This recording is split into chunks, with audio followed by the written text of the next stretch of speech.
Masih di AINI Siang, pemirsa, dalam program Rakyat Bersuara yang dipandu Aiman Wicaksono, anggota Dewan Pakar Timnas Amin, Refli Harun, menyebut Sirekap menjadi alat bantu kecurangan pemilu. Sementara akademi dan juga pengamat politik Rocky Gerung menyebut jika ada satu TPS saja yang curang, artinya pemilu sudah gagal.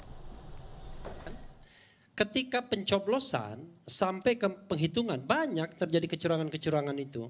Jadi misal ya, kecurangan yang paling awal itu adalah ketika pencoblosan itu kan belum tahu berapa sih jumlah yang menang.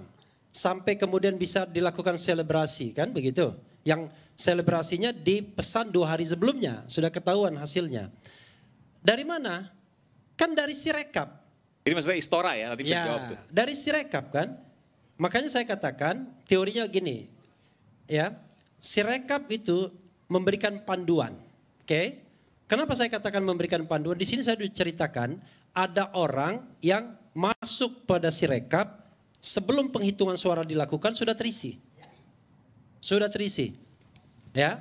Nah, itulah yang kemudian menjadi panduan. Orang menduga, banyak yang menduga, yang dilegitimasi oleh quick count. Sebelum penghitungan nggak pelan-pelan nih ya, supaya kita tajam, supaya karena besok kejutannya, jadi supaya semua yang menonton acara ini sebelum penghitungan suara tuh jam berapa? Ya, jam 1. Penghitungan suara jam 2 di waktu Indonesia bagian barat. Oke. Ya. Sebelum jam 13 waktu Indonesia sebelum bagian barat. Jam 14. Oke. Kan 14 kan penghitungan. Oke. Dia cek itu pukul 13 sudah ada isinya. 13 waktu Indonesia bagian barat. Ya, bagian barat. Dan dia cek di daerah bagian barat juga. Oke. Ya, karena kalau ngecek bagian timur bisa ada. Udah ada isinya. Jadi jam 13 waktu Indonesia bagian barat ngecek TPS-TPS yang masuk dari waktu Indonesia bagian barat. Nah, lalu kemudian ini kan dilegitimasi oleh quick count. Quick count itu semua mengatakan 56, 57, 58. Ya kan? Makanya saya katakan lalu dibalikin lagi yang Sirekap yang berevolusi sejak hari pertama nggak pernah berubah angkanya. Kita nggak ngerti masuknya yang mana duluan. Pokoknya 56, 57, 58 sampai kemudian terus. Dengan penggelembungan yang sudah dicoret-coretin, sudah diperbaiki, tidak berubah. Tetap sama. Ya. Lalu pertanyaannya adalah dari mana kemudian perasaan menang itu ada, ya kan? Kan dari Sirekap, ya kan? Bukan dari mana-mana. Karena waktu penghitungan manual itu belum ada apa-apa. Nah, saya mengatakan, ini teori saya ya, maafkan saya kalau tidak berkenan. Ini Sirekap itu memang alat bantu, tapi alat bantu kecurangan. Maksudnya? Iyalah. Jadi Anda dia memandu 56, 57, 58% itu. Jadi nanti hasil yang akan diumumkan besok pasti akan mirip dengan Sirekap yang salah waktu itu. Iya. Nah, ketika kemudian berproses Sirekap ini shocking, mengejutkan. Kenapa? Karena setelah adanya penggelembungan suara yang banyak ditemukan di seluruh Indonesia, laporannya ada itu kami. Kemudian ditemukan yang namanya pemalsuan C hasil, yang ditemukan orang Amerika di Indonesia, dia sisir banyak sekali yang C hasil yang dipalsukan karena tanda tangannya sama semua. Dan fenomena-fenomena lainnya. Iya kan? Ini dugaan ya? Iya, diduga. Lalu tetap angkanya sama. Maka logika saya mengatakan, waduh ini kebanyakan curangnya. Maka kemudian ditutup Sirekap, direkonsolidasi Sirekap agar jangan melebihi 58%. Kan itu logikanya. Kalau dibuka dugaannya bisa lebih dari 58% untuk pasangan 02. Iya, kalau kebanyakan nanti orang bingung. Loh, dari mana ini kebanyakan? Kan kita bicara mengenai 45 juta DPT yang bermasalah. Oke lah, ada yang mengatakan direkonsiliasi, paling tidak ada yang 20 juta yang masih standby loan, yang bisa digunakan, dideploy sewaktu-waktu. Lalu ada surat suara yang tidak terpakai. Itu juga yang mempermasalahkan, misalnya dipermasalahkan terhadap partai tertentu. Karena tiba-tiba surat suara yang tidak terpakai ini dijadikan angka dia. Jadi yang namanya modus kecurangannya itu banyak sekali. Tapi sekali lagi saya mengatakan ya, kalau kita hanya berdasarkan hitungan-hitungan, apalagi hitungan itu didasarkan pada algoritma misalnya, putus asa kita. Yang harus kita kontrol 823.220 TPS. Dan tidak ada satu partai pun yang memiliki lengkap C1 semuanya. Kalaupun memiliki lengkap belum tentu asli.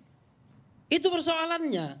Jadi udahlah, kita tidak bisa menutup mata Kalau ada gentong sebabi-babinya, kalau ada aparat di sana, kalau ada fasilitas negara yang dibuat, kalau ada keberpihakan, ya ini memang pemilu yang sebabi-babinya juga, gentong banget. Kayak perumpamaan juga.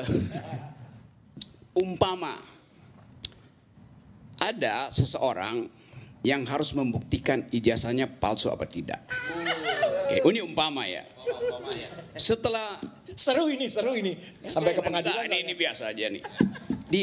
Dipanggil ahli kimia untuk melihat komposisi kertas itu sesuai nggak dengan kertas yang di awal, yang biasa dipakai untuk ijazah. Sesuai. Tapi dia kasih catatan ada flek sedikit itu. Maka berarti ada satu partikel yang tidak fit in dengan komposisi. Udah, tapi dianggap ya itu kan cuma 1% itu. Dipanggil lagi ahli biologi untuk melihat asal usul hilenya, apa namanya itu, zat kayunya di situ tuh sama apa enggak? Ya sama juga, cuman ya ada sedikit 2% itu. Dan seterusnya. Pertanyaan saya, kalau ijazah itu cacat 2 tambah 1%, cacat 3%, asli apa tidak? Headline bilang, ijazah dia itu bukan palsu karena 97% asli. Tapi kalau kita punya otak, 3% palsu artinya ijazah itu palsu. Kan gitu logiknya. Jadi kalau tadi misalnya 154.541 saya udah korting tadi itu. 154 dianggap sebagai cacat, harusnya dianggap bahwa pemilih itu cacat. Oke. Tapi nanti debat. Tapi kan cuma 154.000. Oke, saya tambahin 150 berapa tadi? 154.541. 154.557. Naik sedikit. Sampai akhirnya kita dapat threshold. Sama seperti Babe Haikal, dulu dia punya jenggot misalnya tuh, dia cukur sekarang. Jenggot itu apa? Jumlah yang ada di dagunya. Kalau cuma satu jenggot apa bukannya jenggot juga? Karena apa yang menggantung di dagu namanya jenggot. Mau 10 apa segala macam. Itu problemnya itu. Nah kalau saya misalnya bilang, ya oke, 154.000 itu kecil, cuma 19%. Naikin sedikit. 19,5. Naikkan sedikit, masih kecil dong. Jadi sampai kapan itu mau dijadikan palsu? Apa mau sampai 50%? Logikanya begitu. Apalagi ini soal suara rakyat. Tapi saya skip aja itu. Bagi saya hanya butuh 1 TPS untuk menyatakan bahwa pemilu kita gagal. Yang curang cuma 1 TPS. Roy salah, nggak ada 154.000. TPS nomor 90 di Jalan Merdeka Barat, di Mahkamah Konstitusi.